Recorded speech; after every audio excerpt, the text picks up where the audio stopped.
நான் என்ன பண்ண அருந்ததியர்களை பற்றி சீமான் பேசணும், அதை மட்டும் சொல்லிட்டு போங்க.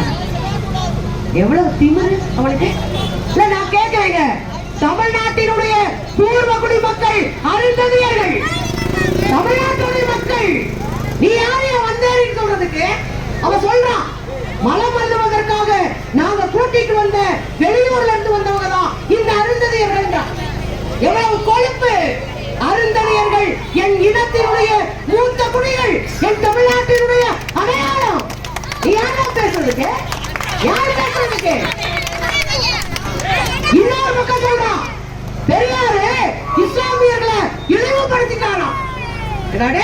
பெரியார பார்த்தா சொல்ற, பெரியார் தான் இஸ்லாமியருடைய பேரு இஸ்மாயில் கையில பச்சை குத்திக்கிட்டு ஆர்எஸ்எஸ் காரே காந்திய சுட்ட போது, ஆர்எஸ்எஸ் காரே காந்திய கொலை செஞ்ச போது, அந்த கோட்ஸை பொறுக்கி கொலை செஞ்ச போது பெரியார் தான் மக்களுக்கு பேசுறாரு. அப்பெல்லாம் டிவி கிடையாது, ரேடியோல பேசுறாரு பெரியாரு. என்ன பேசுறாரு தெரியுமா?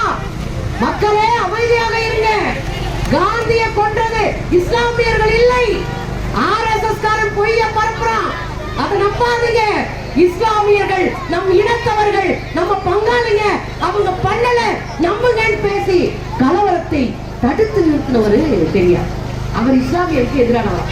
ஒண்ணு ஞாபகம் வைங்க, வாவூர் சிதம்பரனார் கப்பல் விட்டாரு, வாவூர் சிதம்பரனார் வெள்ளக்காரனுக்கு எதிராக கப்பல் விட்டாரு. அந்த கப்பலுக்கு 2 லட்சம் ரூபாய் கொடுத்தது பக்கீர் முகமது என்கிற இஸ்லாமியர். ஈரோட்டில் எழுந்துச்சு, பெரியார் 36,000 ரூபாய் கொடுக்கிறாரு கப்பல் விடுறதுக்கு. அதுல பெரும்பான்மையான தொகையை கொடுத்தவர்கள் உழைக்கிற மக்களும் இஸ்லாமியர்களும் பெரியாரும் என்பது வரலாறு. அப்ப ஞாபகம் வைங்க, தலித்துகளை கேவலப்படுத்திட்டு நீ என்னெல்லாம் பண்ணிடலாம், ஓட்டு கேட்டா அப்படியே சுத்திட்டே போட்டு விடனா, இனி மென்னியில மிதிக்கிற வேலைதான் இந்த சீமானுக்கு தமிழ்நாட்டுல நடக்கும். தலித்துகளை, இஸ்லாமியர்களை, தமிழர்களை, தெலுங்கர்களை, கன்னடர்களை, மலையாளிகளை கொச்சப்படுத்துறான் திராவிட அரசு. சும்மா வேடிக்கை பார்க்காது. இத முதல்ல சீமான் ஞாபகம். அப்ப இதத்தான் தோழர்களே அவங்க சொன்னாங்க, அக்கா ஞாபகப்படுத்திட்டு போங்க, நம்மளெல்லாம் கேவலப்படுத்தினவன், உழைக்கிற மக்களை கேவலப்படுத்தின சீமான் தமிழ்நாட்டின் அரசியல் அனாதை. சீமான் 2026 தேர்தல்ல நிக்க கூட பயப்படணும், நிக்க பயப்படணும், ஓட்டு வாங்குறதுலாம் அப்புறம், நிக்க பயப்படணும்.